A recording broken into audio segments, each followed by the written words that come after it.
الله الرحمن الرحيم الحمد لله رب العالمين والصلاة والسلام على سيد الأنبياء والمرسلين وعلى آله وصحبه أجمعين أما بعد فقد قال الله تعالى في كلامه المجيد وَلَقَدْ كَرَّمْنَا بَنِي آدَمَ وَحَمَلْنَاهُمْ فِي الْبَرِّ وَالْبَحْرِ وَرَزَقْنَاهُمْ مِنَ الطَّيِّبَاتِ۔ اللہ سبحانہ و تعالیٰ کا لاکھ لاکھ شکر ہے کہ اس نے ہمیں نہ صرف یہ کہ رسول اکرم صلی اللہ علیہ وسلم کی امت کا فرد بنایا، بلکہ اس امت کے مسائل کی فکر مندی بھی عطا کی ہے، اور اسی فکر مندی کا مظہر آج کا یہ اجتماع ہے کہ جس میں ماشاءاللہ اکثریت یہاں کے علماء کی ہے۔ اللہ سبحانہ و تعالی سے دعا ہے کہ ہمارے یہاں جمع ہونے کو قبول فرمائے۔ اس آیت میں اللہ سبحانہ و تعالی نے بنو آدم کا مقام ذکر کیا ہے کہ ہم نے بنو آدم کو معزز بنایا، مکرم بنایا، اور اس کے بعد اس کے معزز اور مکرم ہونے کی دو تین دلیلیں پیش کی ہیں اللہ نے، کہ پہلی دلیل یہ ہے کہ وَحَمَلْنَاهُمْ فِي الْبَرِّ وَالْبَحْرِ، کہ کبھی سمندروں میں اور کبھی خشکی پر وہ سفر کرتا ہے۔ یہ خصوصیت جانوروں کو حاصل نہیں ہے۔ اس کے بعد اللہ تعالیٰ فرماتا ہے کہ وَرَزَقْنَاهُمْ مِنَ الطَّيِّبَاتِ، پاکیزہ رزق عطا کیا، اور پھر یہ فرماتا ہے کہ وَفَضَّلْنَاهُمْ عَلَى كَثِيرٍ مِّمَّنْ خَلَقْنَا تَفْضِيلًا، کہ اپنی بہت سی مخلوقات پر اس نے انسان کو، بنو آدم کو فضیلت دی۔ اس آیت سے یہ ثابت ہوتا ہے کہ قرآن کا مقصد، یا یوں کہہ لیں کہ اللہ سبحانہ و تعالی نے جو انسان کو بنایا ہے، انسان کا مقام بھی اس نے قرآن کریم کے ذریعے طے کر دیا کہ اس کا مقام بلند ہے۔ اب اگر دنیا میں کوئی ایسا نظام آئے کہ جو انسان کو اس کے بلند مقام سے گرا دے، تو اس نظام کو مسترد کیا جانا ضروری ہے۔ ایک حدیث امام مسلم رحمہ اللہ روایت کرتے ہیں، حضرت حذیفہ ابن الیمان رضی اللہ عنہ کی حدیث ہے۔ وہ یہ فرماتے ہیں کہ آپ صلی اللہ علیہ وسلم نے ہم سے دو باتیں ذکر فرمائی تھیں، ان میں سے ایک بات کو تو ہم نے دیکھ لیا اور دوسری کا میں انتظار کر رہا ہوں۔ پہلی چیز کہ جس کو میں نے دیکھ لیا وہ یہ ہے کہ امانت لوگوں کے دلوں کی گہرائی میں نازل ہوئی، اور اس کے بعد انہوں نے قرآن کریم سیکھا اور رسول اکرم صلی اللہ علیہ وسلم کی سنت سیکھی، اللہ پر ایمان لائے۔ فَعَلِمُوا مِنَ الْقُرْآنِ، انہوں نے قرآن سیکھا۔ اس کا مطلب یہ ہے کہ اللہ رب العزت نے جن صحابہ کرام رضی اللہ عنہم کو ایمان لانے کے لیے چنا تھا، آپ صلی اللہ علیہ وسلم کا صحابی بننے کا شرف جن کو عطا کیا تھا، ان کے دلوں میں پہلے آپ صلی اللہ علیہ وسلم نے امانت، اللہ رب العزت نے امانت کا بیج ڈالا، اور یہ امانت کا بیج جب بڑھا تو ان کے دل تیار تھے کہ وہ رسول اکرم صلی اللہ علیہ وسلم پر ایمان لے آئیں اور اللہ رب العزت کے کلام کو سمجھیں اور اس کو قبول کریں۔ پھر اس کے بعد یہ ہوا کہ امانت اٹھنے لگی، ایمانداری اٹھنے لگی، اور جب ایمانداری اٹھی تو اس طریقے سے اٹھی کہ حضرت حذیفہ رضی اللہ عنہ یہ فرماتے ہیں کہ قبیلے میں، قوم میں، شہر اور قریے میں کوئی ایک آدھ اس طرح ہوا کرتا ہے کہ جس کے بارے میں کہتے ہیں کہ بھائی بہت امانت دار ہے، بہت ہی ایماندار شخص ہے۔ تو ذرا تصور کیجئے کہ حضرت حذیفہ دور صحابہ کے تعلق سے یہ فرما رہے ہیں کہ آپ صلی اللہ علیہ وسلم کی وفات کے بعد اب امانت اٹھنے لگی ہے۔ اب 14 صدیوں کے بعد آج امت کا کیا حشر ہے یہ ہمارے سامنے ہے، لیکن سوال یہ ہے کہ اس امانت کا ایمان سے کیا تعلق ہے؟ دونوں کا جو مشتق ہے وہ ایک ہی ہے، ایمان کا بھی اور امانت کا بھی، لیکن دونوں کا تعلق کیا ہے یہ اگلی حدیث میں امام مسلم رحمہ اللہ نے بیان فرما دیا۔ امام مسلم کی جو صحیح ہے وہ اس کی جو اصل، اس کا جو کمال ہے وہ ہے اس کی ترتیب، اور اس ترتیب کے ذریعے امام مسلم رحمہ اللہ بہت سی باتیں اس طرح کہے جاتے ہیں کہ پڑھنے والے کو جب تک کہ اگر اس کے اندر اس میں بصیرت ہے تبھی وہ سمجھے گا، اگر بصیرت نہیں ہے تو وہ سمجھ نہیں سکے گا۔ ترتیب اس قدر شاندار ہے۔ امام مسلم کی اگلی حدیث ہے کہ آپ علیہ الصلوۃ والسلام کا ارشاد ہے کہ تعرض الفتن علی القلوب عودا عودا، کہ چٹائی کے تنکوں کی طرح ایک کے بعد ایک فتنے دلوں کے سامنے پیش کیے جائیں گے، دلوں پر پیش کیے جائیں گے۔ کچھ دل ان کو قبول کر لیں گے، اور جو دل ان فتنوں کو قبول کریں گے تو اللہ سبحانہ و تعالی ان دلوں میں نکتۃ سودا، ایک کالا نقطہ پیدا کر دے گا، اور وہ پھر کالا اور سیاہی پن، وہ کالا پن بڑھتا رہے گا یہاں تک کہ دل مکمل سیاہ ہو جائے گا۔ اس ترتیب سے یہ پتہ چلتا ہے کہ اگر انسان کے دل سے ایمانداری، امانت داری ختم ہو گئی تو پھر اس کا دل فتنوں کا شکار ہو جائے گا، اور اگر امانت داری اور ایمانداری باقی رہی تو دنیا میں چاہے کتنے ہی فتنے ہوں لیکن اس کا دل محفوظ رہے گا۔ اب سوال یہاں پر یہ ہوتا ہے کہ ایمانداری کیا ہے اور ہم کیسے ایماندار بن سکتے ہیں؟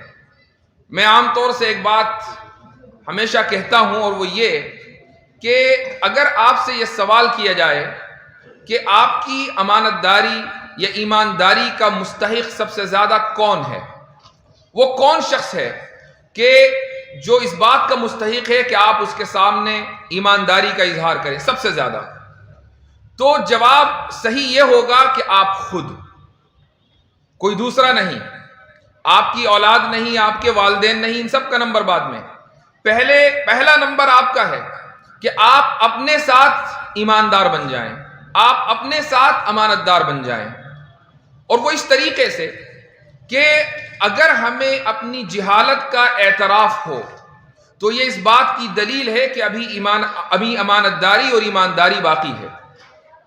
جس دن ہم یہ اعتراف کر لیں کہ جو کچھ ہمیں معلوم ہے وہ اس سے کہیں کم ہے کہ جتنا ہمیں معلوم نہیں ہے، اور جتنا ہمیں معلوم نہیں ہے وہ اس سے کہیں زیادہ ہے جتنا ہمیں معلوم ہے، خواہ ہم اپنے میدان میں کتنی ہی مہارت رکھتے ہوں، اپنے میدان میں کتنا ہی ید طولہ رکھتے ہوں، لیکن دنیا میں معلومات اتنی زیادہ ہے اور کوئی بھی شخص یہ دعویٰ نہیں کر سکتا کہ میں دنیا کی ہر چیز کو جانتا ہوں۔ تو اگر کوئی شخص یہ کہے کہ نہیں مجھے سائنس بھی پتا ہے، مجھے ریاضی بھی پتا ہے، مجھے شریعت بھی پتا ہے، میں حدیث کا بھی ماہر ہوں، میں قرآن کا بھی فاضل ہوں، اور میں تفسیر بھی جانتا ہوں، اور میں دنیا کے تمام علوم و فنون میں دسترس رکھتا ہوں، تو اس سے بڑا بے ایمان کوئی نہیں۔ کیوں؟ اس لیے کہ یہ ممکن نہیں ہے۔ اگر آپ اپنے اندر اپنے آپ سے ایمانداری پاتے ہیں تو اس بات کا اعتراف بھی پاتے ہوں گے کہ بہت ساری ایسی چیزیں ہیں جو ہم نہیں جانتے ہیں۔ آج کے دور میں جو فتنے دنیا میں پھیل رہے ہیں وہ اس عدم اعتراف کی وجہ سے پھیل رہے ہیں، اعتراف کی وجہ سے نہیں۔ جس دن آپ یہ اعتراف کر لیں اس دن فتنے رک جائیں گے۔ لوگ کہیں شکیلیت کا شکار ہیں تو کہیں قادیانیت کا شکار ہیں، کہیں ارتداد کا شکار ہیں، تو کوئی ملحد بن رہا ہے، اور کچھ نہیں تو شکوک و شبہات کا شکار ہیں، اور شکوک و شبہات کو اپنے دل میں بٹھائے رکھتے ہیں اور ان کو پروستے رہتے ہیں اور ان کو بڑھاتے رہتے ہیں۔ کیوں؟ اس لیے کہ یہ اعتراف نہیں ہے۔ جس دن ایک نوجوان کے دل میں یہ اعتراف ہو جائے کہ بھائی مجھے قرآن کا علم نہیں ہے، میں عربی زبان نہیں جانتا، میں نحو و صرف سے واقف نہیں ہوں، میں تفسیر سے واقف نہیں ہوں، حدیثیں میں کتنی جانتا ہوں، میں نماز پڑھنا صحیح نہیں جانتا، اور ذہن میں میرے آ رہے ہیں الٹے سیدھے شبہات قرآن کریم کے متعلق، رسول اکرم صلی اللہ علیہ وسلم کی سیرت سے متعلق، آپ علیہ الصلوۃ والسلام کی زندگی سے متعلق، اور وہ شبہات اپنے دل میں بٹھائے ہوئے ہے، بلکہ ان کو پکا رہا ہے اور ان شبہات کو اعتراضات میں تبدیل کر رہا ہے۔ اگر اس میں یہ امانت داری اور ایمانداری کا اعتراف موجود ہے تو شبہ آئے گا اور چلا جائے گا وسوسے کی شکل میں، اور وہ عند اللہ مسئول نہیں ہوگا۔ لیکن اگر وہ بے ایمان ہے، اور بے ایمانی کا مطلب یہ ہے کہ وہ یہ سمجھتا ہے کہ نہیں میں تو سب جانتا ہوں، سائنس کا مجھے مکمل علم ہے، یہ گارنٹیڈ بات ہے کہ جو لوگ آپ کو جو نوجوان اسکولوں میں، کالجوں میں یا مختلف کوچنگ سینٹرز میں ملتے ہیں، اور یہ سمجھتے ہیں کہ ہم نے فزکس کی کلاس لے لی، ہم نے میتھمیٹکس کی کلاس لے لی، ہم نے جیوگرافی پڑھ لی، ہم نے یہ اور وہ علوم پڑھ لیے، تو ہمیں مکمل دسترس ان علوم دنیاویہ کے اوپر ہو گئی یا علوم عصریہ پر ہو گئی۔ وہ لوگ سائنس کا ایک لفظ نہیں جانتے، وہ سائنٹزم کا شکار ہیں۔ اب سائنٹزم کیا ہے یہ الگ موضوع ہے۔ آج کا ہمارا موضوع ہے لبرلزم، جو شکوک و شبہات کی بنیاد ہے۔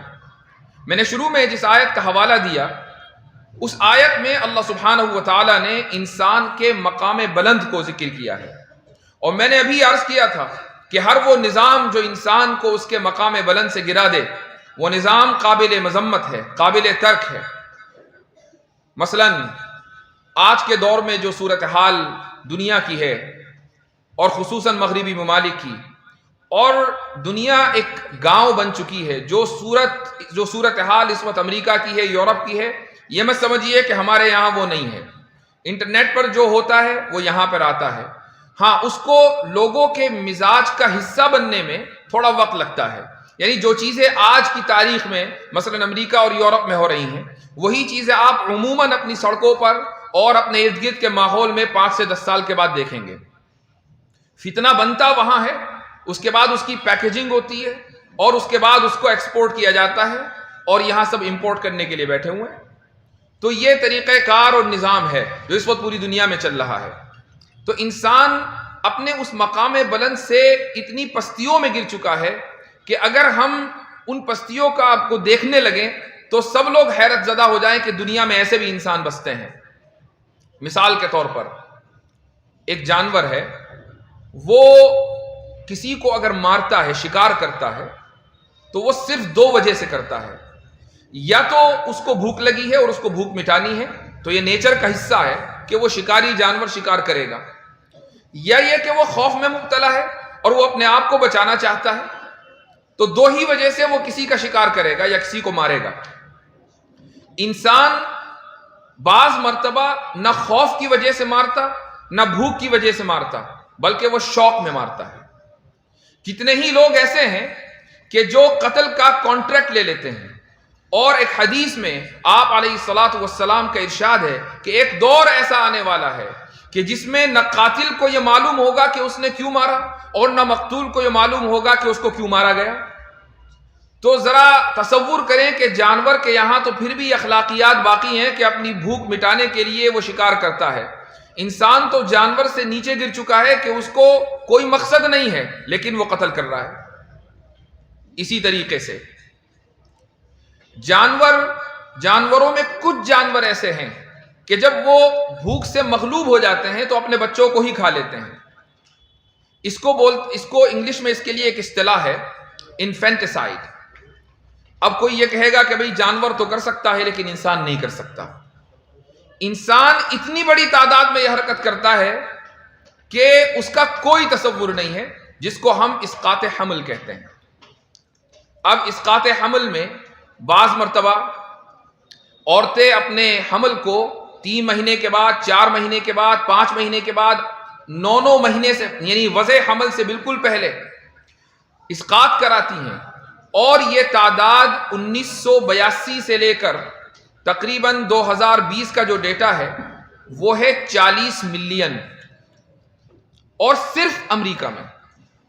اب دنیا بھر کا آپ ڈیٹا اٹھا لیں تو کتنی بڑی تعداد ہوگی۔ اور یہ جو اسقاط حمل ہوتا ہے یہ کیوں ہوتا ہے؟ یورپ اور امریکہ میں جو اسقاط حمل ہوتا ہے وہ صرف 2 وجہ سے ہوتا ہے۔ پہلی وجہ یہ ہے کہ مرد یا عورت جو بھی اس پروسیس میں شامل ہیں، جو بھی یہ کام کرتے ہیں، وہ ایک پولیٹیکل اسٹیٹمنٹ دینا چاہتے ہیں۔ پولیٹیکل اسٹیٹمنٹ یعنی سیاسی بیانیہ۔ امریکہ میں ایک بحث چلتی ہے، وہ بحث یہ ہے کہ بھائی ہمیں چونکہ مکمل آزادی ہے تو اسقاط کی بھی آزادی ہونی چاہیے، اور دوسری طرف کچھ لوگ ایسے ہیں کہ نہیں، آزادی تو مکمل ہے لیکن اسقاط کی آزادی نہیں ہے، اسقاط حمل کی آزادی نہیں ہے۔ آپ نے دیکھا ہوگا کہ اس وقت امریکہ میں جو پارٹی الیکشن جیتی ہے، ٹرمپ کی پارٹی، ان کو ریپبلکنز بولا جاتا ہے، اور جو پارٹی ہاری ان کو ڈیموکریٹس بولا جاتا ہے۔ ڈیموکریٹس اور ریپبلکن کے جو ایجنڈے ہوتے ہیں الیکشن کے، ان میں اسقاط حمل سر فہرست ہوتا ہے۔ ڈیموکریٹس یہ کہتے ہیں کہ عورتوں کو اسقاط حمل کی آزادی ہے، اور ریپبلکنز یہ کہتے ہیں کہ اسقاط حمل کی عورتوں کو آزادی نہیں ہے۔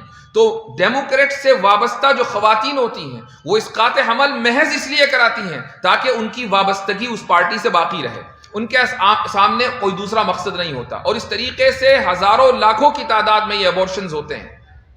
یا پھر یہ کہ اپنی ملازمت، اپنے کیریئر کی وجہ سے اسقاط حمل کرایا جاتا ہے۔ جانور اپنے بچے کو مارتا ہے بھوک کی وجہ سے، لیکن انسان اپنے آنے والے بچوں کو صرف سیاسی بیانیے کی وجہ سے قتل کرتا ہے۔ اس ملک میں اگرچہ اسقاط حمل پر پابندی ہے، لیکن آپ جانتے ہیں کہ جگہ جگہ گلیوں گلیوں اس طرح کے واقعات ہوتے رہتے ہیں، اور اس لیے ہوتے ہیں، اب تو پابندی لگ گئی۔ ایک زمانہ وہ تھا کہ یہ پتہ لگ گیا کہ حمل میں جو ہونے والا بچہ ہے وہ لڑکا ہے کہ لڑکی، اگر لڑکی ہے تو اس کا اسقاط کرا دو۔ یہ صورتحال انسان کے اندر ہے۔ تو انسان کو اللہ نے معزز بنایا، لیکن اس نے اپنے آپ کو جانور سے نیچے گرا لیا۔ نیکروفیلیا ایک اصطلاح ہے۔ نیکروفیلیا کا مطلب ہے کسی مردہ سے جمع کرنا۔ جانور یہ کام کبھی نہیں کرے گا، لیکن انسان یہ بھی کرتا ہے، اور بہت سے انسان اس طرح کی حرکتوں میں ملوث پائے گئے ہیں۔ امریکہ جیسے ملک میں اس کے اوپر کوئی سزا نہیں ہے، کوئی جرم نہیں ہے۔ ہاں، معاشرتی اعتبار سے کچھ لوگوں کو برا لگ سکتا ہے، لیکن اگر کوئی شخص کسی لاش کے ساتھ یہ عمل کرتا ہوا پایا جائے تو نہ اس کو پولیس گرفتار کرے گی، نہ اس کے اوپر کوئی جرمانہ لگے گا، کچھ نہیں۔ کیوں؟ اس لیے کہ جس کے ساتھ یہ حرکت ہو رہی ہے وہ چونکہ کسی بھی احساس سے محروم ہے، لہٰذا اس کے ساتھ اگر یہ حرکت ہوئی ہے تو وہ اپنے حق کو مانگنے کے لیے زندہ نہیں ہے، موجود نہیں ہے، لہٰذا اس کا کوئی حق نہیں ہے۔ تو انسان نے اپنے آپ کو اس حد تک گرا لیا۔ یہ کیوں گرایا؟ یہ اس لیے گرایا جو کہ انسان کو 300-400 سال پہلے ایک نظام دیا گیا، اور وہ نظام ہے لبرلزم۔ لبرلزم کے یہ سارے کے سارے مفاسد ہیں جو اس وقت آج آپ دیکھ رہے ہیں اور سن رہے ہیں۔ لبرلزم کیا چیز ہے؟ لبرلزم کا بعض لوگ ترجمہ کر دیتے ہیں آزادی اظہار رائے، لیکن آزادی اظہار رائے محض اس کی ایک مثال یا اس کا ایک مظہر ہے۔ لبرلزم کی تعریف یہ ہے کہ یہ ایک ایسا اخلاقی فلسفہ ہے جو مساوات، آزادی اور حق اختیار کو بڑھانے میں یقین رکھتا ہے۔ یہ ایک ایسا اخلاقی فلسفہ ہے جو آزادی، مساوات اور حق اختیار کو بڑھاوا دینے میں یقین رکھتا ہے۔ یہ لبرلزم کی تعریف ہے۔ یعنی یہ ایک ایسا نظام ہے کہ جس میں زیادہ سے زیادہ آزادی اور زیادہ سے زیادہ مساوات اور ایکوالٹی ہو۔ مساوات کو مثلا لے لیں آپ کہ مساوات کسے کہتے ہیں؟ آج کل ہی نہیں بلکہ گزشتہ 30-35 سال سے ہم یہ چیزیں پڑھتے چلے آ رہے ہیں کہ مرد اور عورت کے درمیان مساوات ہے۔ کچھ لوگ یہ لکھتے ہیں کہ مساوات نہیں ہے جیسے ہی، اور مجھے ایک گلہ بھی ہے ہمارے طبقہ علماء سے، وہ یہ کہ جب ہم مغربی تہذیب کے تعلق سے یا ان افکار کے اوپر لکھنا شروع کرتے ہیں تو ہمارا رویہ معذرت خواہانہ ہو جاتا ہے، اور ہم ان خیالات کو اور ان معیارات کو اپنا کر یہ ثابت کرنے کی کوشش کرتے ہیں کہ اسلام بھی ان معیارات کے اوپر کھرا اترتا ہے۔ مثال کے طور پر مساوات کا مسئلہ ہے۔ جب کوئی یہ اعتراض کرتا ہے کہ بھئی اسلام میں تو مساوات نہیں ہے مرد اور عورت کے درمیان، تو فوراً ہمارا جواب ہوتا ہے کہ کس نے کہہ دیا کہ نہیں ہے؟ بالکل ہے، مرد اور عورت بالکل مساوی ہیں ایک دوسرے کے، حالانکہ بنیادی طور پر مساوات کا معیار ہونا، معیار اخلاق ہونا ہی غلط ہے۔ جب ہم یہ کہتے ہیں کہ اسلام میں مساوات ہے اور اسلام میں مرد اور عورت دونوں کا جو معاملہ کیا گیا وہ یکساں طریقے سے کیا گیا ہے، تو اس کا مطلب یہ ہوا کہ ہم نے مغرب کے اس اصول کو اختیار کر لیا اور اسلام کو اس اصول کے تابع کر دیا۔ بالکل ایسا ہی جب ہم سے یہ سوال ہوتا ہے کہ بھائی اسلام میں تو آزادی اظہار رائے نہیں ہے، تو ہم یہ کہتے ہیں کہ نہیں، کس نے کہہ دیا؟ اسلام میں بھی آزادی اظہار رائے ہے۔ تو فوراً ہم نے مغرب کے اصول کو مان لیا اور اسلام کو اس اصول کے تابع کر دیا۔ یہ ہے معذرت خواہانہ رویہ۔ اسلام مطلقاً مساوات کا قائل نہیں ہے، بالکل اسی طریقے سے جیسا کہ مغربی تہذیب مطلقاً مساوات کی قائل نہیں ہے۔ مطلقاً مساوات اور مطلقاً آزادی اور مطلقاً حق اختیار اس کائنات میں ممکن ہی نہیں ہے۔ مساوات کیا چیز ہے؟ مساوات یہ ہے کہ دو یکساں چیزوں کے ساتھ یکساں معاملہ کرنا اور دو مختلف چیزوں کے ساتھ مختلف معاملہ کرنا۔ اس کی ایک مثال میں آپ کو دیتا ہوں۔ مثلا یہ مجمع یہاں موجود ہے اور میں کسی شخص کو دیکھ کر یہ کہوں کہ بھائی آپ فوراً اٹھ جائیے اور یہاں سے نکل جائیے۔ کیوں؟ اس لیے کہ ہو سکتا ہے کہ میرے پاس یہ معلومات ہو کہ یہ شخص اپنے لوگوں میں سے نہیں ہے، یہ مثلاً شکیلی ہے، یہ مثلاً قادیانی ہے، یہ مثلاً مرتد ہے، یہ جاسوس ہے دشمن کا، وغیرہ وغیرہ. اب میرا مجمع میں سے اس شخص کو منتخب کر کے نکال دینا اور اس کو یہاں سے بھگا دینا یہ بالکل جسٹیفائیڈ ہوگا اور آپ سب لوگ اس کو بالکل تسلیم کریں گے اور کہیں گے کہ بالکل صحیح معاملہ ہوا. لیکن اگر ایسا نہیں ہے، میں نے محض وہم کی بنیاد پر ایک شخص کو کہا کہ آپ یہاں سے نکل جائیں، حالانکہ وہ شخص ہم میں کا ہی ہے، وہ ہم جیسا ہی دکھتا ہے، ہمارے جیسا ہی اس کا حلیہ ہے، وہی اس کے افکار ہیں، وہی اس کے خیالات ہیں، تو میرا اس کو منتخب کر کے اٹھانا اور اس کو نکال دینا غلط ہوگا. کیوں؟ اس لیے کہ وہ ہم جیسا ہے، وہ یکساں ہے، تو اس کے ساتھ یکساں معاملہ کیا جائے گا. جیسے آپ لوگ بیٹھے ہیں وہ بھی بیٹھے گا. لیکن اگر کوئی شخص مختلف ہے تو اس کے ساتھ مختلف معاملہ کیا جائے گا. آپ بیٹھیں گے وہ جائے گا. یہ مساوات ہے. اس کی ایک اور مثال آپ لیں. آپ مثلا کسی دارالفتہ میں ہیں، مفتی کا عہدہ آپ کے پاس ہے، اور آپ کا ایک دوست آپ کے پاس آیا جس کے بارے میں آپ اچھی طرح جانتے ہیں، اس کے احوال و قوائف سے واقف ہیں، اس کی صحت کیسی ہے اس سے واقف ہیں، اور وہ آپ سے آ کر یہ کہتا ہے کہ مفتی صاحب مجھے یہ فتویٰ چاہیے کہ یہ جو ڈرنک ہے یہ میرے لیے درست ہے یا نہیں. اور آپ چونکہ پہلے سے واقف ہیں کہ یہ شخص شوگر کا مریض ہے، تو آپ یہ کہیں کہ نہیں یہ تمہارے لیے درست نہیں ہے. اسی کے بعد اسی مجلس میں ایک شخص آتا ہے اور وہ یہ کہتا ہے کہ مفتی صاحب یہ ڈرنک میرے لیے درست ہے یا نہیں، اسی ڈرنک کے بارے میں سوال ہے، اور آپ یہ کہتے ہیں کہ بالکل درست ہے. تو پہلا شخص یہ شکایت کر سکتا ہے کہ بھئی یہ آپ نے کون سے دارالفتہ سے فتوے کی ڈگری لی ہے کہ ایک ہی مسئلہ ہے، ایک ہی چیز ہے، میرے لیے تو آپ نے کہہ دیا کہ درست نہیں ہے اور اس کے لیے کہہ دیا کہ درست ہے، یہ فرق کیوں؟ تو آپ کیا جواب دیں گے کہ تم دونوں کی حالت یکساں نہیں ہے. تو مجھے معلوم ہے تم شوگر کے مریض ہو اور اس ڈرنک سے تمہارے شوگر میں اضافہ ہوگا، اور اس کے بارے میں مجھے معلوم ہے کہ وہ شوگر کا مریض نہیں ہے، وہ نارمل بندہ ہے، وہ اگر پیے گا تو شوگر میں اضافہ نہیں ہوگا. اس لیے میں نے جو جواب دیا تو جواب میں تم الگ الگ یا یہ جو یکسانیت ہے یہ نہیں پاتے. مساوات کا مطلب یہی ہوا کہ دو یکساں معاملات کو ایک طریقے سے ٹریٹ کرنا یا ایک طریقے سے ان کو سمجھنا، اور دو مختلف معاملات کو الگ الگ طریقے سے ٹریٹ کرنا اور اس کو سمجھنا، یہ مساوات ہے. اب ایک اعتراض اسلام پر ہوتا ہے اور بڑا ہی عام اعتراض ہے. اعتراض یہ ہوتا ہے کہ اگر کوئی اسلامی حکومت ہے تو وہاں پر مسلمان کو تو جزیہ نہیں دینا، لیکن ذمی کو جزیہ دینا پڑتا ہے اور جزیہ دے کر اپنا تحفظ خریدنا پڑتا ہے. لیکن ایک مسلمان ہے تو وہ کبھی جزیہ نہیں دیتا اور اپنے تحفظ نہیں خریدتا. تو یہ جو ایک ہی ملک کے شہری ہیں ان کے ساتھ الگ الگ معاملہ کیوں ہوتا ہے؟ یہ اعتراض عام طور سے شبہے کی شکل میں بہت سے نوجوانوں کے دلوں میں پایا جاتا ہے، اور ملحدین و مرتدین تو عام طور سے یہ اعتراض اٹھاتے ہی اٹھاتے ہیں. تو اس کا جواب یہ ہے کہ ذمی اور مسلمان اگرچہ ایک ہی حکومت کے تحت رہ رہے ہوں، اگرچہ اسلامی حکومت کے سٹیزنز اور شہری ہوں، لیکن دونوں یکساں نہیں ہیں. یہ یکساں کیوں نہیں ہے؟ کوئی یہ کہہ سکتا ہے کہ اس لیے نہیں ہے کہ ایک کا عقیدہ کچھ ہے دوسرے کا عقیدہ کچھ ہے، وہ تو ہے ہی اپنی جگہ. لیکن ذمیوں کے بارے میں حکم یہ ہے کہ ان کو فوج میں شامل نہیں ہونا ہے، ان کی کوئی ضرورت نہیں ہے. ہاں، ہر مسلمان فوجی ہے ایک اسلامی حکومت کا، تو جب ان کو فوج میں شامل ہی نہیں ہونا تو حفاظت ان کی کون کرے گا؟ حفاظت تو مسلمان کریں گے. جب ان کو فوج میں شامل نہیں ہونا تو وہ اپنی حفاظت نہیں کریں گے، ان کی حفاظت کی جائے گی. مسلمان تو حفاظت فراہم کرنے والا ہے، تحفظ فراہم کرنے والا ہے، ان کو تحفظ فراہم کیا جائے گا. لہٰذا ان کی ذمہ داری یہ ہے کہ تم جزیہ دو، اور مسلمان کی ذمہ داری یہ ہے کہ تمہیں جزیے کی ضرورت نہیں ہے. یہی وجہ ہے کہ اگر کوئی ذمی اس خواہش کا اظہار کرے کہ مجھے بھی فوج میں بھرتی ہونا ہے تو جزیہ اس سے ساقط ہو جاتا ہے. تو دونوں معاملات یکساں نہیں ہیں. جب دونوں یکساں نہیں ہیں تو ان کے ساتھ یکساں معاملہ نہیں کیا جائے گا. اسی طریقے سے اسلامی حکومت کے اوپر یہ اعتراض کیا جاتا ہے کہ بھئی یہاں پر مذہب اور عقیدے کی بنیاد پر مساوات نہیں پائی جاتی. مثلا ایک مسلمان کو تو یہ حق ہوتا ہے کہ وہ اپنے دین کی بات کرے، اپنے دین کی تبلیغ کرے، لیکن ایک ذمی کو یہ حق نہیں ہوتا کہ وہ اپنے دین کی تبلیغ کرے. تو یہ جو مساوات آپ جب جواب دینے لگیں گے تو اس کے دو ہی جواب ہیں.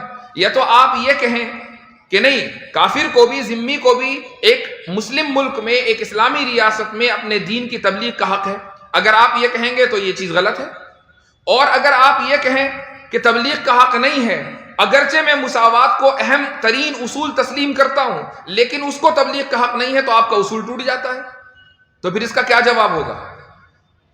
اس کا جو جواب ہے وہ یہ ہے، بعض مرتبہ تحقیقی جواب نہیں، الزامی جواب دینا ضروری ہوتا ہے، اور وہ اس طریقے سے کہ مساوات ایک اخلاقی معیار ہو، ہمیں یہی چیز تسلیم نہیں ہے، اور مغرب اس چیز کو دن رات ثابت کرتا ہے۔ مغربی تہذیب میں جس طرح عدم مساوات پائی جاتی ہے، دنیا میں کہیں نہیں پائی جاتی۔ مثلا دنیا کی ایک واحد ریاست کہ جہاں نسلی بنیادوں پر عدم مساوات ہو، وہ ایک ہی ہے، اور مغرب کی پروردہ ہے، اور مغرب اس کی حمایت میں دن رات کھڑا ہوا ہے، اور وہ ہے صہیونی ریاست۔ اگر کوئی شخص انڈیا میں ہو یا دنیا کے کسی بھی کونے میں، وہ یہ ثابت کر دے کہ وہ یہودی ہے، یہودی النسل ہے، تو باقاعدہ صہیونی ریاست اس کو خرچہ دے گی، ٹکٹ دے گی، اس کا پاسپورٹ آئے گا، شہریت اس کو دی جائے گی، اور وہ شہریت لے کر وہاں پہنچے گا۔ لیکن 1966 سے پہلے جتنے مسلمان وہاں آباد تھے، جو آج ریفیوجی کی شکل میں مختلف ملکوں میں اپنی زندگی گزار رہے ہیں، وہ اپنے گھروں میں واپس آنا چاہتے ہیں، واپس نہیں آ سکتے، حالانکہ وہ وہیں کے باشندے ہیں۔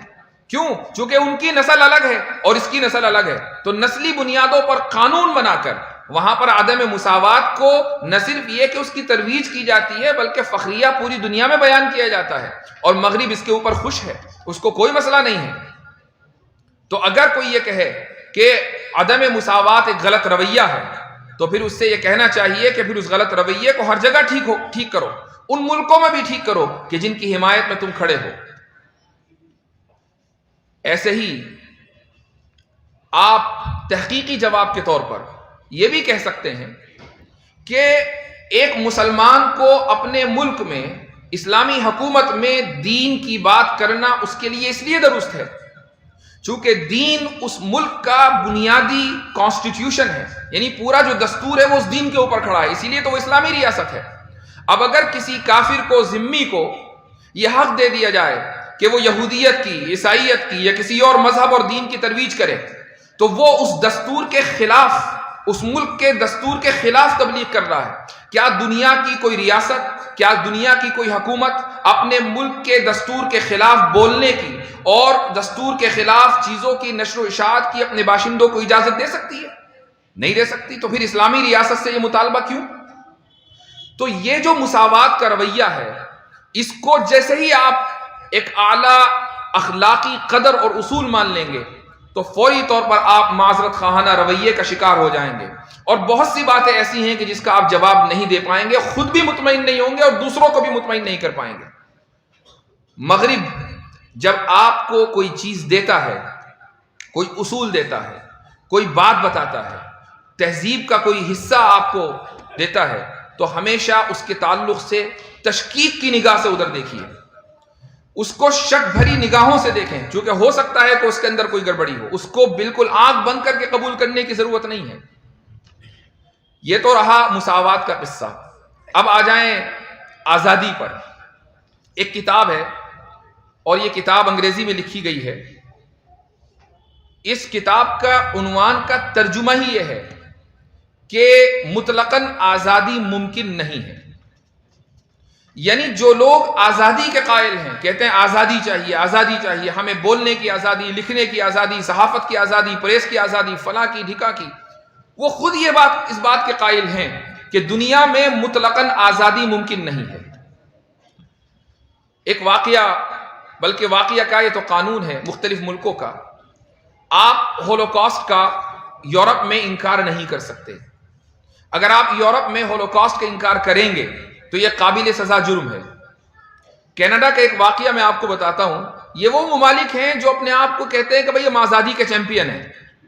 کینیڈا میں ایک باقاعدہ کیس آیا کہ جس میں ایک اسکول کے ٹیچر نے اپنی اسکول میں کلاس پڑھاتے ہوئے بچوں سے یہ کہا کہ بھئی ہم جس دور میں جی رہے ہیں، اس دور میں ہر چیز کے اوپر یہودیوں کا غلبہ ہے، سیاست میں وہ ہیں، اقتصادیات میں وہ ہیں، اور ایسا لگتا ہے کہ یہودی لابی پوری دنیا کو چلا رہی ہے۔ یہ چیزیں ہم دن رات کہتے رہتے ہیں، لیکن کسی بچے نے یہ بات اسکول کے پرنسپل کو رپورٹ کر دی، معاملہ عدالت میں چلا گیا، سپریم کورٹ تک گیا، اور سپریم کورٹ میں یہ فیصلہ ہوا کہ اس شخص نے بچوں کے دلوں میں نفرت پیدا کی ہے، اس کو نہ صرف یہ کہ اسکول سے برخاست کیا گیا بلکہ یہ اس کو سزا بھی دی گئی جیل کی۔ اب یہ وہ ممالک ہیں کہ جو یہ کہتے نہیں تھکتے کہ ہمیں آزادی اظہار رائے حاصل ہے، ہم آزادی اظہار رائے کو پروموٹ کرتے ہیں۔ اسی آزادی اظہار رائے کی بنیاد پر جب وہاں قرآن کریم کے نسخے جلائے جاتے ہیں اور مسلم امت احتجاج کرتی ہے تو وہ کیا کہتے ہیں کہ نہیں ہمارے یہاں آزادی اظہار رائے ہے۔ اسی آزادی اظہار رائے کی بنیاد پر جب رسول اکرم صلی اللہ علیہ وسلم کی شان میں گستاخی ہوتی ہے تو وہ کیا کہتے ہیں کہ نہیں ہمارے یہاں بولنے کی آزادی ہے، لکھنے کی آزادی ہے۔ لیکن جب ایک خاص کمیونٹی کے تعلق سے حقیقت کا اظہار ہوتا ہے تو پھر اس آزادی کو ختم کر دیا جاتا ہے، اس پر پابندی لگ جاتی ہے، ایک انسان پابند سلاسل ہو جاتا ہے محض اس لیے کہ اس نے حقیقت کا اظہار اپنے کلاس روم میں کیا۔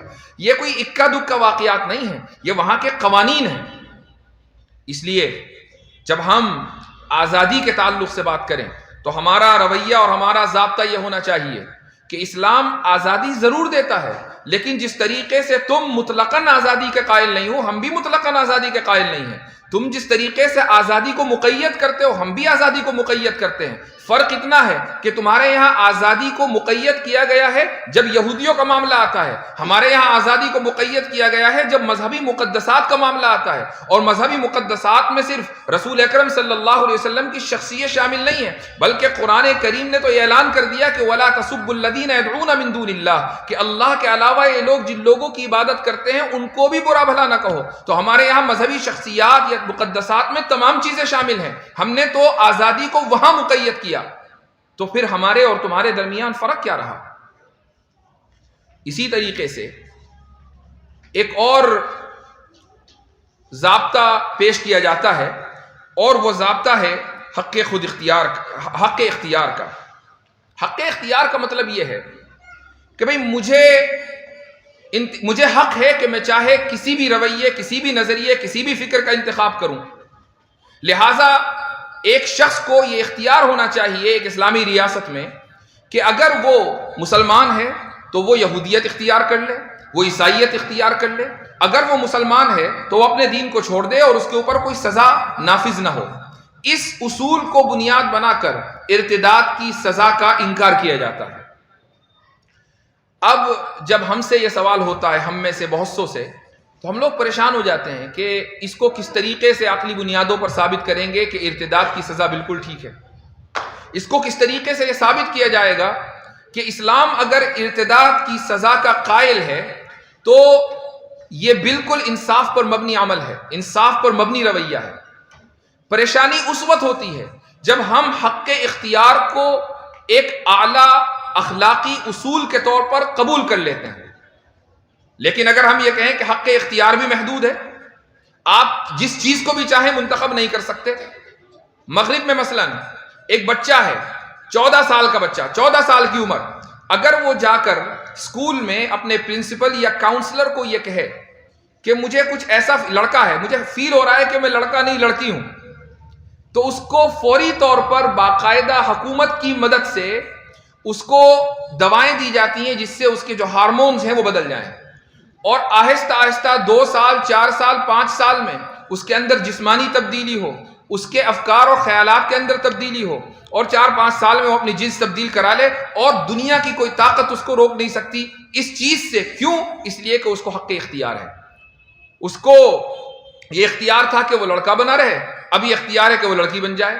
اس پر ایک واقعہ یاد آیا، اور یہ واقعہ میں نے مختلف نشستوں میں سنایا بھی ہے۔ غالباً 4 یا 5 سال پہلے کی بات ہوگی، میرے پاس ایک صاحبہ نے فون کیا اور انہوں نے اپنی لڑکی کا واقعہ ذکر کیا کہ میری لڑکی 14 سال کی ہے اور وہ لڑکوں کے جیسے کپڑے پہنتی ہے۔ شروعات میں تو ہم نے اس کو اگنور کیا، لیکن پھر اس کی عادتیں لڑکوں جیسی ہونے لگی اور اب وہ اپنے آپ کو لڑکا ہی سمجھتی ہے، اور ہم اس تعلق سے بڑے پریشان ہیں، آپ کچھ کریں۔ تو میں نے ان سے یہ عرض کیا کہ آپ نے جو مجھ سے رابطہ کیا ہے وہ کس چیز کے، کس طرح کا حل آپ کو چاہیے؟ اگر آپ یہ چاہتی ہیں کہ میں کچھ دعا بتا دوں آپ کو تو ٹھیک ہے، میں دعا بتا دوں گا، لیکن اگر آپ چاہتی ہیں کہ اس کا لڑکی کا باقاعدہ علاج کیا جائے تو میں سائیکالوجسٹ نہیں ہوں، میں ماہر نفسیات نہیں ہوں، ایک نفسیاتی بیماری ہے۔ تو اس خاتون نے جواب دیا اور میں حیرت زدہ رہ گیا. اس نے کہا کہ آپ بالکل صحیح کہہ رہے ہیں، یہ نفسیاتی بیماری ہے، چونکہ میں خود ماہر نفسیات ہوں. اور نہ صرف یہ کہ میں ماہر نفسیات ہوں، لڑکی کا باپ بھی ماہر نفسیات ہے. ہم دونوں سائیکائٹرسٹ بھی ہیں، سائیکالوجسٹ بھی ہیں. تو میں نے ان سے ایک سوال کیا. میں نے کہا کہ کیا آپ کے اور آپ کے ہسبینڈ کے، شوہر کی زندگی میں کبھی ایسا ہوا کہ آپ اپنے کلینک میں بیٹھے ہوں اور کوئی شخص آئے اور آ کر یہ کہے کہ میں لڑکا ہوں، لڑکی جیسا محسوس کر رہا ہوں، یا کوئی لڑکی کہے کہ میں لڑکا جیسا محسوس کر رہی ہوں، اور آپ اس کو کہیں کہ تمہیں نفسیاتی بیماری نہیں ہے، اور آپ اس کی مدد کے طور پر کچھ دوائیں دے دیں تاکہ وہ آگے چل کر اپنی جنس کو تبدیل کرا لے؟ تو وہ کہنے لگی کہ یہ تو دن رات ہوتا آیا ہے، ہم نے کتنے ہی لوگوں کو دوا دی ہے تاکہ وہ اپنی جنس تبدیل کرا لیں. اگر ہم ایسا نہیں کریں گے تو ہمارا جو لائسنس ہے حکومت کی طرف سے دیا ہوا وہ منسوخ ہو جائے گا. ہم یہ کر ہی نہیں سکتے. ہم اپنی بچی سے بات نہیں کر سکتے کہ اس کو نفسیاتی بیماری ہے، چونکہ جس دن ہم نے اس کو یہ کہہ دیا اور اس نے حکومت کو فون کر دیا تو ہم دونوں کا لائسنس منسوخ ہو جائے گا اور ہم کچھ کھانے کمانے کے لائق نہیں رہیں گے. اس لیے ہم آپ کی مدد کے لیے آئے ہیں. اب ذرا تصور کریں کہ مریض کو تو اختیار ہے کہ وہ اپنی جنس تبدیل کرا لے، ڈاکٹر کو اختیار نہیں ہے کہ وہ یہ کہے کہ میں تم کو ایک دوا لکھ کر دے رہا ہوں تاکہ تم جنس تبدیل نہ کراؤ. ڈاکٹر کو اختیار نہیں ہے کہ وہ اس بیماری کو بیماری قرار دے دے. ہم مریض کو اختیار ہے کہ وہ اپنے آپ کو نارمل سمجھے اور دوا لے کر اپنی جنس تبدیل کرا لے. تو پھر اختیار غیر محدود کہاں رہا؟ یہ تو محدود ہو گیا. میں نے اس والدہ سے پوچھا کہ آج کل آپ کہاں رہتی ہیں؟ کہنے لگی کہ ہم لوگ پہلے صوبہ کیلیفورنیا میں رہتے تھے، اب یہاں شکاگو میں آئے ہیں. ہمارا جو شہر ہے شکاگو جہاں میں رہتا ہوں، تو لوگ ازراہ مزاح اس کو شکاگو شریف کہتے ہیں، اور اس کی شرافت کی وجہ یہ ہے کہ اس شہر میں سب سے زیادہ مدرسے ہیں. اب آپ دیکھیں کہ دنیا چاہے مسلمان کہیں بھی رہتے ہوں، مدرسوں کی وجہ سے شرافت کی قائل ہو جاتی ہے. تو شکاگو میں پہلا مدرسہ، نہ صرف یہ کہ پہلا مدرسہ ہے اس ملک کا، بلکہ سب سے زیادہ مدرسے ہیں. وہاں مسلمانوں کی اپنی یونیورسٹی ہے، اپنے اسکولز ہیں، اپنے کالجز ہیں، بہت مضبوط مسلمانوں کی کمیونٹی ہے. اس لیے ازراہ مزاح لوگ کہتے ہیں بھئی آپ تو شکاگو شریف میں رہتے ہیں. تو وہ خاتون اس لیے آئی تاکہ اس کو مسلمانوں کا کچھ ماحول مل جائے. اس نے اسکول سے اپنی بچی کو اٹھا لیا. ایک سال کا عرصہ گزر گیا. اس کے بعد اس کا فون آیا کہ اب میری بیٹی واپس آ رہی ہے. تو میں نے اس سے پوچھا کہ کیسے؟ اس نے کہا کہ میں نے ماحول بدل دیا. اب میں اس کو ایک لڑکیوں کے مسلم اسکول میں بھیجتی ہوں، تو یہاں ماحول مختلف ہے، تو یہ جو خیالات اور وسوسے اس کو آتے تھے وہ چلے گئے. اس سے کیا ثابت ہوا؟ اس سے ثابت ہوا کہ یہ وہ وساوس ہیں، یہ وہ خیالات ہیں کہ جن کو شیطان لوگوں کے، نوجوانوں کے دلوں میں ڈالتا ہے، اور پھر شیاطین الانس ان شیاطین الجن کی مدد کرتے ہیں، ان کو دوائیں دیتے ہیں، ان کے جینڈر کو تبدیل کرانے میں ان کی مدد کرتے ہیں، اور یوں معاشرہ اور خاندان تباہ ہو جاتا ہے. لبرلزم کا واحد مقصد خاندانوں کو تباہ کرنا ہے، چاہے وہ مساوات کے ذریعے ہو، چاہے وہ آزادی کا کھوکھلے نعرے کے ذریعے ہو، اور چاہے وہ حق اختیار کے کھوکھلے نعرے کے ذریعے ہو. خاندان کسی طریقے سے تباہ ہو، یہ لبرلزم کا بنیادی مقصد ہے. اللہ سبحانہ و تعالی خاندان کو عظیم نعمت قرار دیتا ہے. اللہ سبحانہ و تعالی انسان کو معزز اور مکرم قرار دیتا ہے. لبرلزم انسان کو انسانیت کے درجے سے ہٹا کر جانوروں کے درجے سے بھی نیچے لے کر جاتی ہے. یہ وہ نظام ہے. اس لیے اس نظام کو سمجھنا اور اس نظام کا رد کرنا بے انتہا ضروری ہے. اب آپ یہ سمجھیں کہ یہ نظام امریکہ میں پایا جاتا ہوگا تو یہ وہاں کی باتیں، بھئی بڑے ملک ہیں، بڑی باتیں. ایسا نہیں ہے. یہ نظام ہر محلے میں ہے. چونکہ جو شخص بھی یہ کہے کہ مرد اور عورت کے درمیان مساوات ہونی چاہیے، جو شخص بھی یہ کہے کہ آزادی لامحدود ہونی چاہیے، جو شخص بھی یہ کہے کہ فلاں کی آزادی، فلاں کی آزادی، جو شخص بھی یہ کہے کہ مجھے اختیار کا حق ہے، جو شخص بھی یہ کہے کہ انسانیت سب سے بڑا مذہب ہے، جو شخص بھی یہ کہے کہ انسانیت سے بلند کوئی چیز نہیں ہے، یہ تمام وہ نعرے ہیں جو لبرلزم کی کوکھ سے نکلے ہیں. اور بدقسمتی یہ ہے کہ بہت سے دیندار افراد جانے انجانے میں اس طرح کے نعرے بلند کرتے رہتے ہیں. وہ اس لیے بلند کرتے ہیں کہ معلومات نہیں ہے، اس کے پیچھے کیا افکار ہیں وہ پتہ نہیں ہے.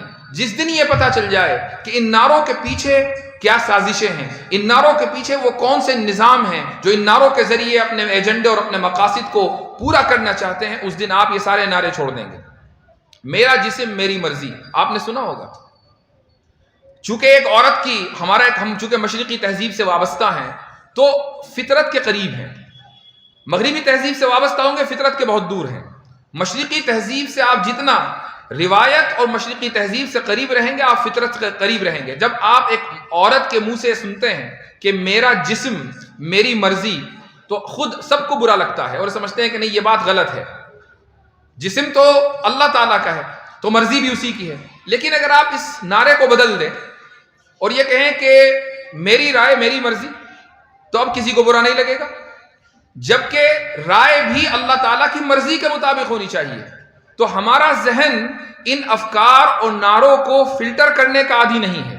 ہمارا ذہن ان افکار اور نعروں کو سمجھنے کا عادی نہیں ہے کہ ان کے پیچھے کیا مقاصد اور کیا ایجنڈے ہیں. یہ وہ فتنے ہیں کہ جو دلوں پر دن رات پیش کیے جا رہے ہیں، اور وہ دل جو ان فتنوں کو قبول کرے گا تو اس کے دل میں کالا نقطہ پیدا کر دیا جائے گا. اور جس طرح جیسے وہ شخص ان فتنوں کے آگے سر جھکاتا رہے گا، اس کے دل میں سیاہی بڑھتی رہے گی، اور ایک دن ایسا آئے گا کہ وہ ایمان سے نکل جائے گا. ابھی کچھ دیر پہلے جب میں گاڑی میں آ رہا تھا تو کچھ علماء سے بات ہو رہی تھی جو مجھے لینے گئے تھے. میں نے کہا کہ اس ملک میں یا اس وقت جو مسلمانوں میں ارتداد کا مسئلہ ہے وہ تو ہے اپنی جگہ، لیکن مرتدوں کی تعداد اتنی زیادہ نہیں ہے. ایسا نہیں ہے کہ ہر گلی محلے میں آپ کو مرتد مل جاتے ہوں. آپ کتنے مرتدین کو جانتے ہیں؟ میں چونکہ اس فیلڈ میں کام کرتا ہوں تو میں بہت سو کو جانتا ہوں، لیکن آپ بہت کم کو جانتے ہوں گے. ہو سکتا ہے کہ کسی کو نہ جانتے ہوں، ممکن ہے. تو ارتداد ہے، اپنی جگہ ہے، اور ارتداد بھی دو طرح کے ہیں. ایک فکری ہے کہ عملی ارتداد ہے. عملی ارتداد کا مطلب یہ ہے کہ کوئی لڑکی مثلا کسی اسکول میں گئی، غیروں کو اسکول میں گئی اور وہاں کسی کے جھانسے میں آ گئی اور بھاگ گئی. یہ عملی ارتداد ہے. یہ جہالت کا اور خراب تربیت کا نتیجہ ضرور ہو سکتا ہے، اور ایسا بھی ہو سکتا ہے کہ 2-4 سال میں اس لڑکی کی آنکھیں کھلیں اور وہ واپس آ جائے. ایسے بہت سارے واقعات ہیں. یہ عملی ارتداد ہے، اور چونکہ معاملہ حساس ہے، لڑکیوں سے جڑا ہوا ہے، اس لیے علماء کرام اس تعلق سے بہت زیادہ حساسیت دکھاتے ہیں اور دکھانی بھی چاہیے. لیکن فکری ارتداد کتنا ہوگا؟ کتنے لوگوں کو آپ جانتے ہیں کہ جو افکار کی خرابی کی وجہ سے ارتداد کے راستے پر آ گئے؟ کتنے لوگوں کو آپ جانتے ہیں کہ جو قرآن کریم پر اعتراضات ان کے حل نہیں ہوئے لیکن اس وجہ سے وہ مرتد بن گئے؟ کتنے لوگوں کو آپ جانتے ہیں کہ جو حضرت عائشہ رضی اللہ عنہا کے عمر کی وجہ سے، نکاح کے وقت ان کی عمر کی وجہ سے، اس اعتراض کی بنیاد پر انہوں نے ارتداد کے راستے کو اختیار کر لیا؟ ایسے لوگوں کی تعداد آٹے میں نمک کے برابر بھی نہیں ہے، بہت کم ہے، کم ہے. تو پھر اصل مسئلہ کیا ہے؟ اصل مسئلہ اعتراضات اور ارتداد نہیں ہے. اصل مسئلہ شکوک اور شبہات ہیں. اور شکوک و شبہات ہر اس نوجوان کے دل میں ہیں کہ جو نوجوان خالصتاً اسکولی نظام کا پروردہ ہے. ہر نوجوان کے دل میں یہ شکوک و شبہات ہیں. بعض ایسے ہیں کہ جو ان شکوک و شبہات کا اظہار نہیں کرتے اور بعض کر دیتے ہیں. جب آپ ان کے ساتھ نجی مجلسوں میں بیٹھیں گے اور ذرا معاملہ دوستی یاری کا ہوگا اور پھر آپ ان سے گفتگو کریں گے تو وہ 2-4 دن میں اپنے شکوک و شبہات آپ کے سامنے اس طرح رکھے گا کہ میرے ذہن میں ایک سوال ہے کہ اسلام میں غلامی کیوں ہے؟ میرے ذہن میں ایک سوال ہے کہ آپ صلی اللہ علیہ وسلم نے حضرت عائشہ سے اس عمر میں نکاح کیوں فرمایا؟ میرے ذہن میں فلاں سوال ہے. یہ شکوک و شبہات ہیں جو اس کے ذہن میں کوچنگ سینٹروں کے ذریعے، اسکولوں کے ذریعے، کالجوں اور یونیورسٹیوں کے ذریعے ڈال دیے گئے ہیں.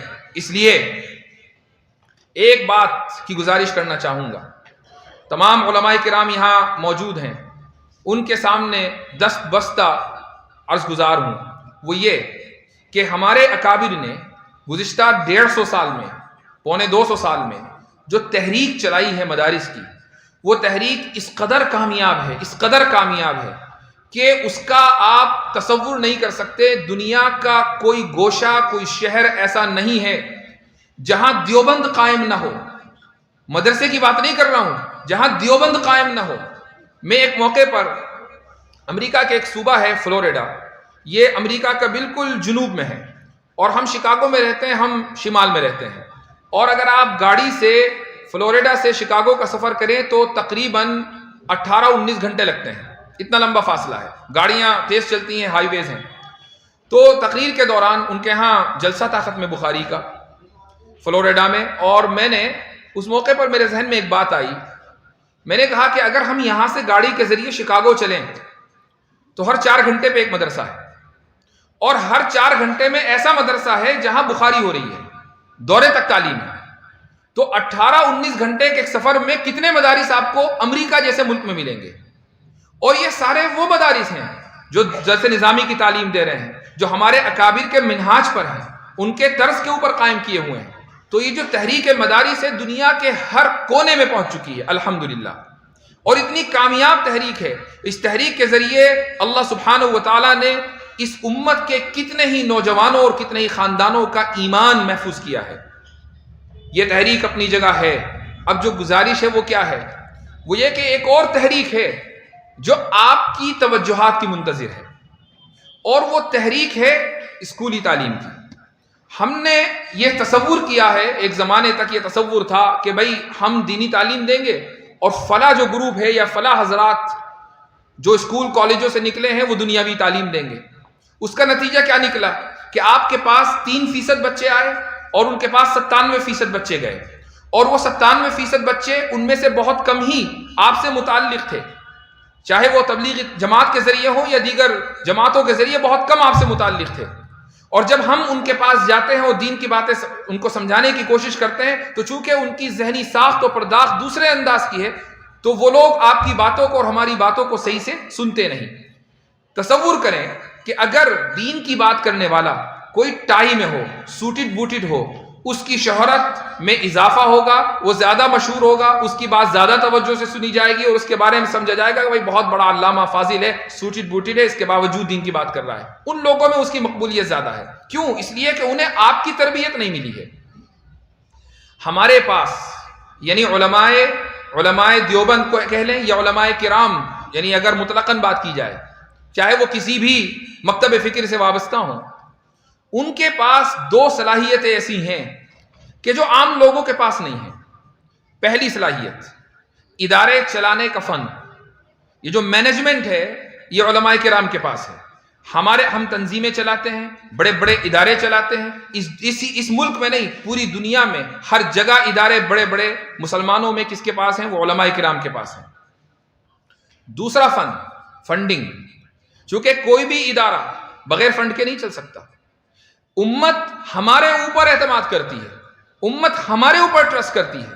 وہ جب تعاون کرتی ہے تو ذہن میں یہ ہوتا ہے کہ یہ جو ہم تعاون دے رہے ہیں، یہ جو ہم روپیہ پیسہ دے رہے ہیں، یہ صحیح دینی مصرف میں خرچ ہوگا، یہ کہیں اور نہیں جائے گا۔ تو جب فنڈنگ کے سکلز آپ کے پاس ہیں اور مینجمنٹ کے سکلز آپ کے پاس ہیں، اور ادارے آپ پہلے سے بڑے بڑے چھوٹے چھوٹے قریہ محلہ محلہ چلا رہے ہیں، تو ایک ایسا ادارہ قائم کرنے میں کیا مسئلہ ہو سکتا ہے کہ جس کا مینجمنٹ آپ کے ہاتھ میں ہو، فنڈنگ آپ کے ہاتھ میں ہو، نصاب پر آپ کا کنٹرول ہو، لیکن نصاب وہ ہو کہ جس کو پڑھنے کے بعد ہمارے بچے وہ بننا چاہتے ہوں جو ان کے دلوں ان کے والدین کی خواہش ہے۔ کوئی ڈاکٹر بن رہا ہے، کوئی انجینئر بن رہا ہے، مدرسے اپنی جگہ ہیں۔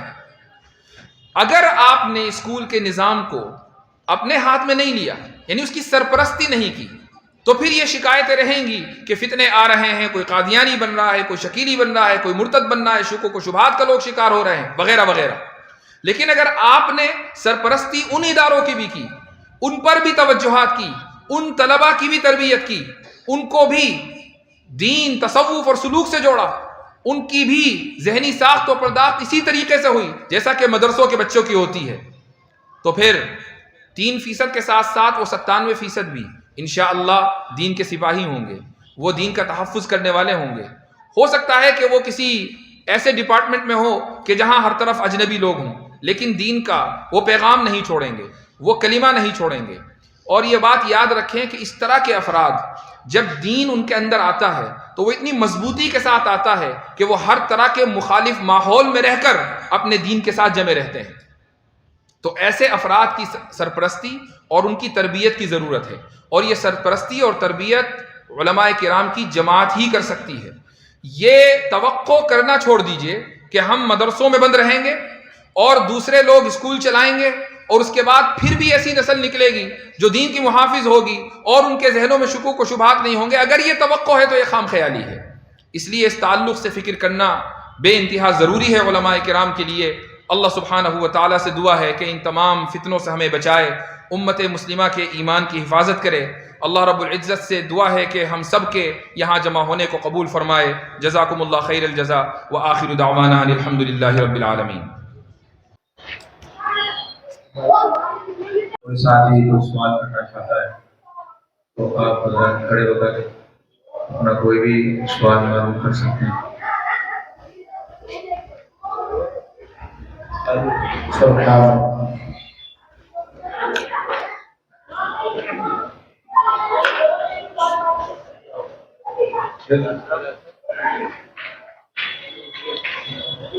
بسم اللہ الرحمن الرحیم. میرے رفیق محترم حضرت مولانا ڈاکٹر یاسر ندیم واجدی دعوت برکاتہ العالیہ نے بہت قیمتی باتیں اگرچہ میں دیر سے آیا ہوں بیان فرمائی ہے. آخر میں جو ایک بات بیان فرمائی ہے کہ یہ جو 97% اسکول ہیں اس کے تعلق سے ایک بات معلوم کرنا چاہتا ہوں کہ آپ کا تجربہ ان میں علماء کے کام کرنے کے تعلق سے کیا ہو. کیا آپ کا تجربہ کہتا ہے کہ ہم لوگ ان کو اپنے انڈر میں کیسے دیں؟ ہم نے اپنی یہاں بہت سی مجلسوں کے تحت اسکولوں میں بات کی ہے لیکن وہ لوگ اس پر خاص توجہ نہیں دیتے. ہم چاہتے ہیں شہر کے علماء کہ اسکول والوں اسکول میں جائیں، وقتاً فوقتاً وہاں پہنچے اور ان کو یہ فکر دلائیں کہ اسلامی ماحول بنایا جائے اور اسلامی فضا قائم کی جائے. اب وہ تو اپنا نظام مکمل ایک چلاتے ہیں اور اس میں دوسرے کی کوئی برداشت نہیں کرتے. اس کو کس طرح سے اختیار کیا جائے، کیا لاحِ عمل ہو اس طرح کا جس میں ہم کامیاب ہو سکتے ہیں؟ جزاکم اللہ خیرن.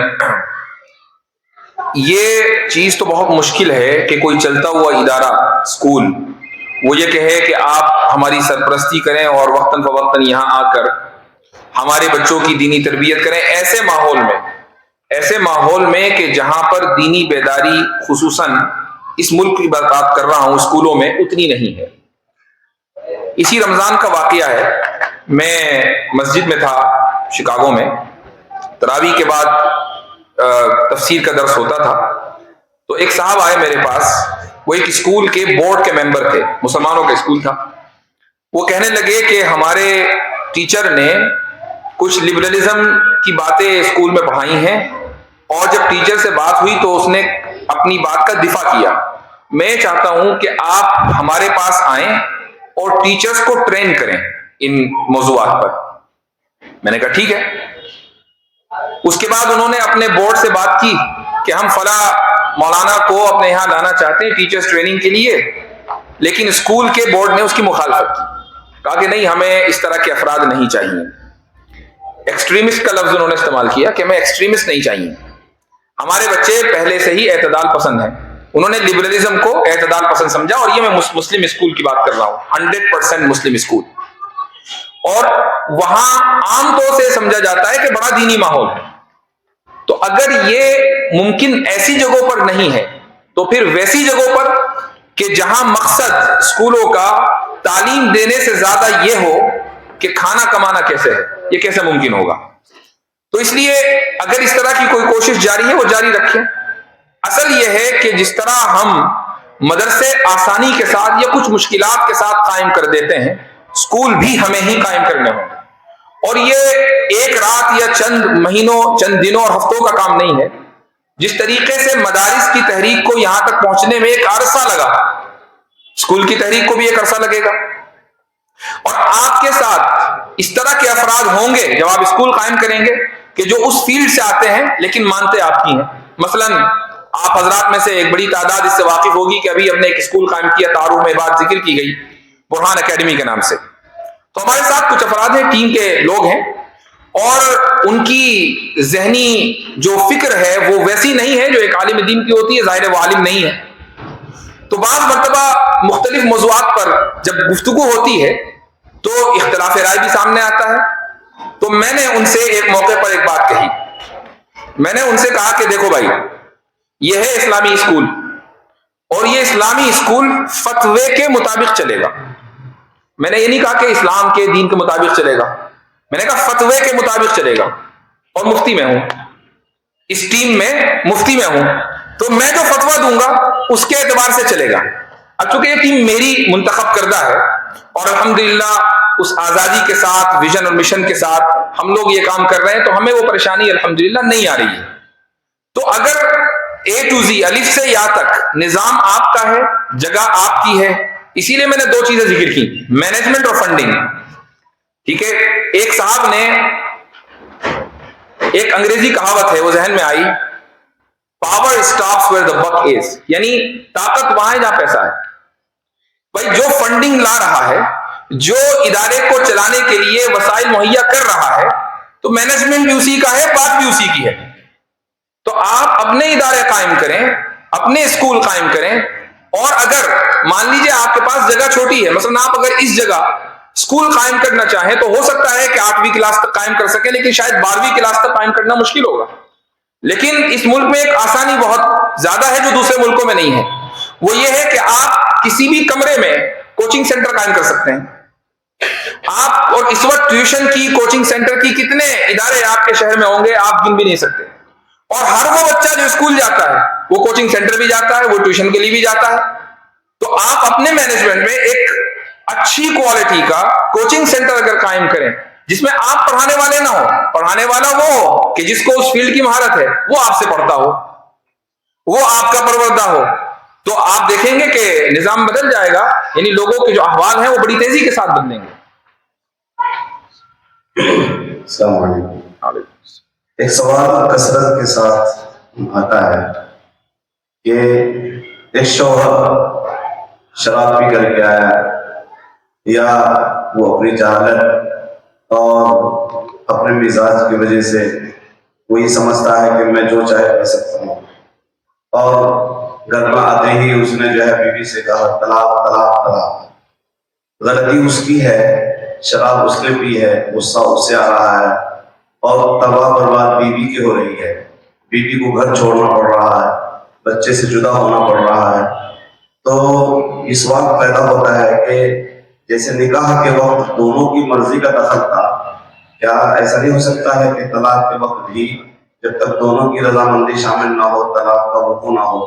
اگر دونوں کی رضامندی شامل ہو جاتی تو یہ جو جہالت اور یہ جو اس نے غلطی کی ہے شراب پینے کی یا بد اخلاقی کی، بدتمیزی کی، یہ بات مطلب یہ ہے کہ اس کی وجہ سے گھر تباہ برباد نہیں ہوتا. جزاکم اللہ خیرن. یہ ایک اہم سوال ہے اور اس کا جواب تفصیل طلب ہے. بنیادی جو خرابی ہے اس طرح کے جب واقعات ہوتے ہیں وہ یہ ہے کہ ہم کہنے کو تو مسلمان ہیں لیکن معاشرہ اسلامی خطوط پر استوار نہیں ہے. یہ واقعات تو کسی بھی زمانے میں ہو سکتے ہیں، اور اس طرح بھی ہوا ہوگا کہ اس زمانے میں صحابہ کے دور میں یا اس کے بعد تابعین تبع تابعین کے دور میں اس طرح کا کوئی واقعہ ہو گیا ہوگا. ضروری نہیں کہ کسی نے شرابی پی ہوگی، لیکن 3 طلاق کسی نے دی ہوں گی. 3 طلاق کا ذکر فقہی کتابوں میں ہے اسی لیے کہ یہ واقعات ہوئے تھے، تبھی 3 طلاق کا ذکر ہے. تو یہ واقعات پہلے بھی ہوئے ہوں گے، لیکن یہ مسئلہ نہیں ملتا کہ اب عورت کیا کرے. چونکہ اسلامی معاشرے میں یہ سوال اٹھنا ہی نہیں چاہیے کہ عورت کیا کرے. اب ہمارے یہاں سب سے بڑی خرابی، اور میں کہوں گا کہ شاید بہت سے لوگوں کو اچھا بھی لگے گا اور برا بھی لگے گا، وہ یہ کہ تعدد ازواج کو تقریباً حرام سمجھا ہوا ہے. ٹھیک، اس پر کوئی بات کرتا ہے تو اس کو بھی سمجھا جاتا ہے کہ یہ ہمیشہ انہی چکروں میں رہتے ہیں. اگر تعدد ازواج کا رواج ہو، اسی طریقے سے اگر مطلقہ اور بیواؤں کی شادیوں کا رواج ہو جو پہلے نہیں تھا اب ذرا سا بڑھتا جا رہا ہے، تو یہ سارے معاملات ختم ہو جائیں. یہ معاملہ اس کیوں ہوتا ہے؟ اس لیے ہوتا ہے کہ عورت کو یہ پتا ہے کہ اس نے تو مجھے 3 طلاق دے دی، اب میں اپنے بچوں کو لے کر کہاں جاؤں؟ کوئی مرد دوسرا مجھ سے نکاح کرے گا نہیں. میں اپنے گھر جاؤں گی تو وہاں بھائی ہیں، دوسرے لوگ ہیں، وہ مجھے برداشت کریں گے نہیں. مجھے کچھ آتا نہیں ہے کہ میں اپنے بچوں کی پرورش خود کر لوں. تو وہ پریشان ہے. اس پریشانی میں وہ کیا سمجھوتا کرتی ہے کہ چلو 3 طلاق دے دی، اسی کے ساتھ رہیں گے. تو چونکہ اسلامی معاشرہ ہمارے پاس 100% نہیں ہے، تو ہم ایک مسئلے کی وجہ سے 10 خرابیاں دیکھتے ہیں. اسلام نے تو ان خرابیوں کو کا حل پہلے ہی پیش کر دیا. یہ تو پھر ہماری خرابی ہوئی نا کہ اسلام نے خرابی کا حل پیش کیا، ہم نے آدھی بات لے لی آدھی بات نہیں لی. تو پہلی بات تو یہ.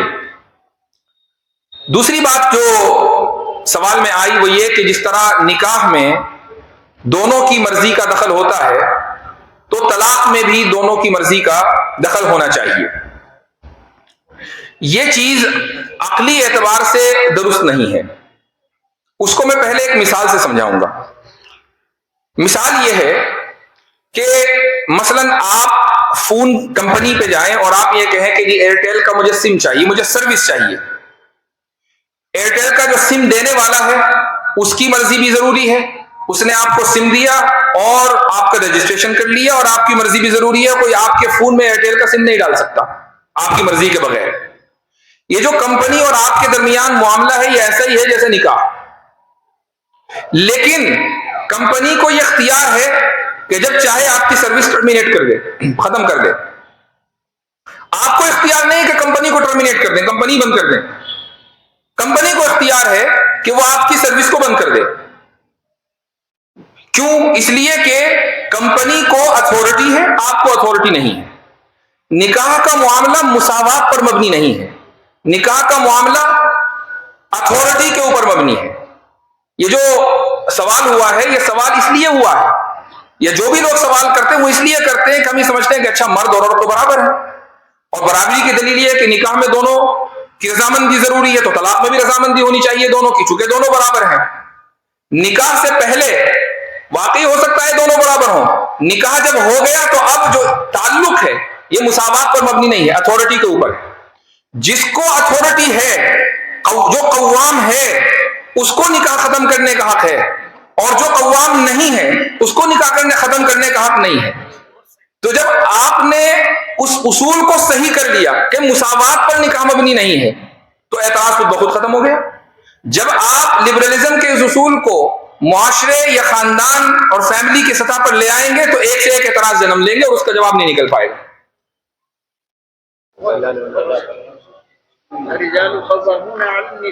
حلالہ کو عقلی طور پر سمجھائیں. دیکھیں, یہ تو رسول اکرم صلی اللہ علیہ وسلم نے مسئلہ واضح کر دیا کہ سیٹنگ کر کے حلالہ کرنا باعث لعنت ہے. تو جب آپ علیہ الصلوۃ والسلام نے اس عمل کو باعث لعنت قرار دے دیا تو اب یہ گناہ کبیرہ ہے. چونکہ گناہ کبیرہ کی ایک تعریف یہ ہے کہ جس پر شارع کی طرف سے لعنت آئی ہو, تو اب یہ گناہ کبیرہ ہے سیٹنگ کر کے. لیکن اگر سیٹنگ نہ ہو, ایک اتفاقی عمل ہوا کہ ایک عورت کو طلاق مغلظہ دے دی گئی اور اتفاقی طور پر اس نے کسی سے نکاح کر لیا, وہاں سے بھی اس کو طلاق ہو گئی یا اس شوہر کا انتقال ہو گیا. اب اس نے سوچا کہ میں تو پہلے ہی والے کے ساتھ ٹھیک تھی اور وہ پہلے شوہر کے ساتھ زندگی گزارنا چاہتی ہے تو نکاح کر سکتی ہے. یہ اتفاقات ہیں. ان اتفاقات کو پالیسی بنا لینا یہ غلط ہے. امام بخاری رحمہ اللہ نے اپنی صحیح میں پوری ایک کتاب چیپٹر ذکر کیا, کتاب الحیل. کتاب الحیل کے شروع میں انہوں نے کچھ احادیث ذکر کی ہیں حیلوں کے تعلق سے. اس میں جو شارحین حدیث ہیں, شارحین بخاری ہیں, وہ حوالے کو بھی, حلالے کو بھی بطور مثال ذکر کرتے ہیں. وہ یہ کہتے ہیں کہ ہر قانون میں فلیکسیبلٹی ہوتی ہے. فلیکسیبلٹی قانون میں ہو تو یہ بہت اچھی بات ہے, لیکن اگر اس فلیکسیبلٹی کو ہی قانون بنا لیا جائے تو یہ غلط ہے. تو حلال ہونا, 3 طلاق کے بعد پھر عورت کا کسی سے نکاح کرنا اور پھر وہاں سے حلال ہونا پہلے شوہر کے لیے, یہ فلیکسیبلٹی ہے. لیکن اس فلیکسیبلٹی کو ہی اگر قانون بنا لیا جائے تو یہ حیلہ غیر شرعیہ ہے جو غلط ہے. تو آپ صلی اللہ علیہ وسلم نے اس کو پہلے ہی واضح کر دیا. اب ہمارے معاشرے میں حلالے کا جو مسئلہ آتا ہے وہ مسئلہ اس لیے نہیں آتا کہ وہ جو فلیکسیبلٹی قرآن نے دی ہے اس پر کوئی اعتراض نہیں ہے. اعتراض اس سیٹنگ کے اوپر ہے. اور ہم نے کا مطلب یہ ہے کہ بہت سے لوگوں نے اس سیٹنگ کو نہ صرف یہ کہ روا رکھا ہے بلکہ پروموٹ بھی کیا ہے. جب دوسروں کے, غیروں کے ہاتھ اس طرح کے لوگ چڑھتے ہیں تو ان کے تعلق سے سٹنگ آپریشن بھی ہو جاتا ہے اور میڈیا کے اوپر بھی چیزیں آتی ہیں اور پھر ہم لوگ جواب دینا ہم لوگوں کے لیے مشکل ہو جاتا ہے. چونکہ قانون کی فلیکسیبلٹی کو ہی قانون بنا لیا گیا. جب شریعت کو غلط طریقے سے امپلیمنٹ کیا جائے گا, اس کی تنفیذ کی جائے گی, اس کی غلط تشریح کی جائے گی تو مسائل کھڑے ہوں گے. شریعت میں خرابی نہیں ہے, ہمارے عمل میں خرابی ہے.